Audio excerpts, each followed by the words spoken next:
Hi, I'm Rhonda Duffy, the owner and broker of Duffy Realty, and this video is about short selling your home. It will cover the when, the where, the how, the what, everything that you need to know. And first, I want to say thank you for considering us in this process. So what we'll cover today is what is a short sell, who qualifies for a short sell, what happens in a short sell, what will you owe your lender at the end of a short sell, what happens to your credit after you successfully short sell a property, what is the one thing that you must have to short sell the property, how we come up with the price, and what to look for in an agent. So what is a short sell? Well, a short sell is a transaction wherein you're asking your lender to take less than what the property's worth and wipe away your debt. Now, they don't have to do this, okay? But what they do say is, if you meet this criteria and if you have this and that, we would consider a short sell. Because remember, you truly owe the debt, no matter what the property is worth. But the short sell system is a very effective way for you to escape that. Now, anyone who can prove a hardship qualifies for a short sell. But the key word there is proof, okay? So if you've had a divorce, a relocation, you've got medical bills, you've got a loss of job, you've got crime in the neighborhood, loss of rental income, a death in your immediate family, your adjustable rate mortgage has reset, or you simply cannot afford to live in the home, if you can prove that with documents and the checklist of docs that they ask you for, then you can qualify for a short sell. So what happens in a short sell is you continue to live in your home if you currently live there, or you continue to have renters in there if they'll allow you to sell your property while they live in there. But this process takes between, I'm going to say, 3 to 5 months, depending on how long it takes to get the one thing that we need and for your lender to answer. So when we get a buyer, then we take the package, a pristine, I might add, package to the lender with your circumstances. And then it takes about 30 to 45 days, and then we'll hear from them. And when we hear from them, they're going to say, okay, yes, we'll accept your terms, or they'll say, we'll accept your terms if you do this. So when they send the if you do this, that's when you decide if you want to close. A lot of people say, well, what will be the if, right? What will I owe the lender? Well, some lenders may ask you for a small contribution and others may ask you for nothing, okay? It just depends on the lender's criteria and who the lender is and what they're doing at the moment, all right? What happens to your credit after it? Well, you will get dinged on your credit and you will not be able to buy a house, I don't think. They may change the criteria soon, who knows? But right now, you can't purchase a home with good credit terms for at least 2 years. But the alternative, if you're thinking about, well, I'll just walk away. Well, of course, foreclosures ding your credit for 7 years, and they send you to collections, and they make your life, quote, this is from people who have experienced it, living hell. So I think the alternative of a short sale versus a foreclosure is much better for not only your credit, your psyche, and your wallet, but also just because it's an option that you have that allows you to do the right thing. That's what most sellers report when they go through the short sale process of why they want to do a short sale. So there is something that you need to know, though. We can sit around and talk about it all day long, the semantics of how you need, a short sell, and you got this or that, and you're in this much debt and blah blah blah. But what we need is a buyer. All right. So you have to make your home a product worthy of a buyer's attention. Just because the price is lower than what would be a traditional fair market value, it's not that much lower, and it requires some diligence on your part. Okay. Nothing happens without a buyer. Because the reason that the bank would accept doing a short sell is because we've arranged it to be taken off their hands. If they foreclose, they've got it in their inventory. And if they short sell, they've got it off their hands. So you've got to remember that we've got to find someone who wants to take it off their hands.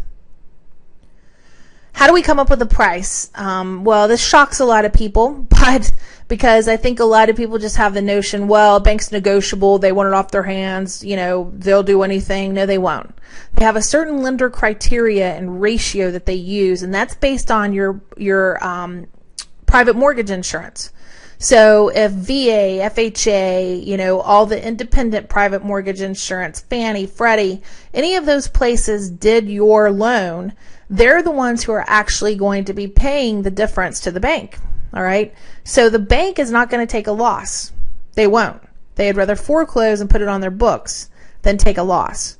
So it's very precise in how we calculate this. And most of the time, once we calculate back in the commissions, the liens, any tax liens that you have, HOA fees that are due, that sort of thing, second mortgage, an additional insurance provider. Once we put all of that in place, we usually end up selling it around 92% of the price of fair market value.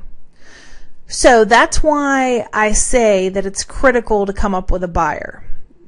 Buyers in this market like to go around at the first of their transaction saying, well, I'm going to buy a house at 60 cents on the dollar. Well, that's not what this house is going to be priced at. But short sales are still a great value, and a lot of buyers are attracted to them. We just have to make sure that your product looks worthy for their attention. So what do you need to look for in a short sale agent? Well, this is critical, in my opinion. Most agents report that they only close 25% of their short sale listings. There's a couple reasons for that. Number one, they don't set up the price correctly. So then when the bank gets the offer, that's too low, because the bank's going to order an appraisal of their own. So if it's not calculated based on fair market value the way I just described it, and it's calculated too low, they can't sell it. The buyer's already gotten in their head for 2 or 3 months that they're buying it for, let's say, $50,000, and instead the bank wants $100,000. That doesn't work, and it just puts you as the homeowner in more danger of going towards foreclosure, because most likely you've stopped making your payments. Also, there's a lot of care and requirements in proving your hardship, right? That can't just be sent over to the bank just haphazardly. If you can imagine this, banks have all of these stacks of files. Maybe they have it on their computer system, but they have all these files that they've got to get through. If your file is not pristine and perfect and looks reasonable and the buyer's in place, if your file does not look perfect, they just push it to the side to try to get to one that they can close. And they don't have time to call the agent and say, look, you're missing 6 documents and you don't have any documents to prove your hardship. They don't have time for that. They just slough it off to the side and you never hear from them.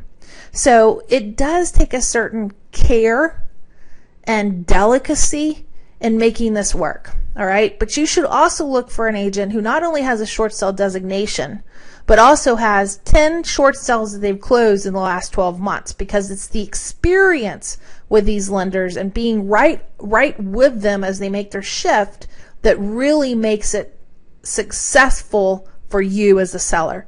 Right now, at any given time, we have between 35 and 50 short sales under contract.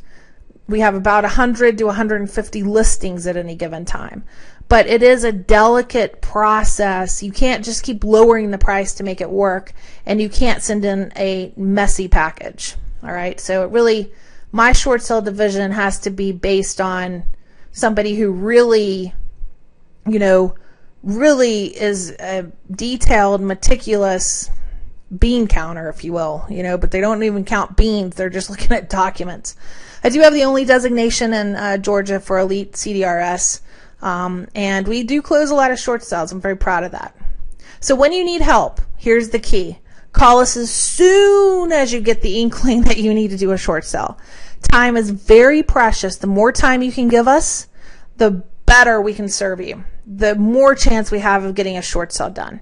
If you call us because you're going into foreclosure next Tuesday, we probably won't be able to get it done. Sometimes we can get it done, but we have to act very quickly. All right. So you can view more information, testimonials, closings, listings, all on DuffyRealtyOfAtlanta.com. But please call us as soon as you think you need to do a short sale. We don't charge anything up front to you, and we can get the process rolling very quickly. But you got to give us time. Thank you again for your consideration. I hope that, if you're forced or you're thinking, well, geez, should I do a short sale or a foreclosure? I hope that you'll give yourself the opportunity to do a short sale, because it's a great, great way for you to alleviate debt without having the penalty and the monkey on your back for 7 to 10 years. All right. Thank you again, and I wish you a good day and luck with whatever you choose to do. Thanks. Bye-bye.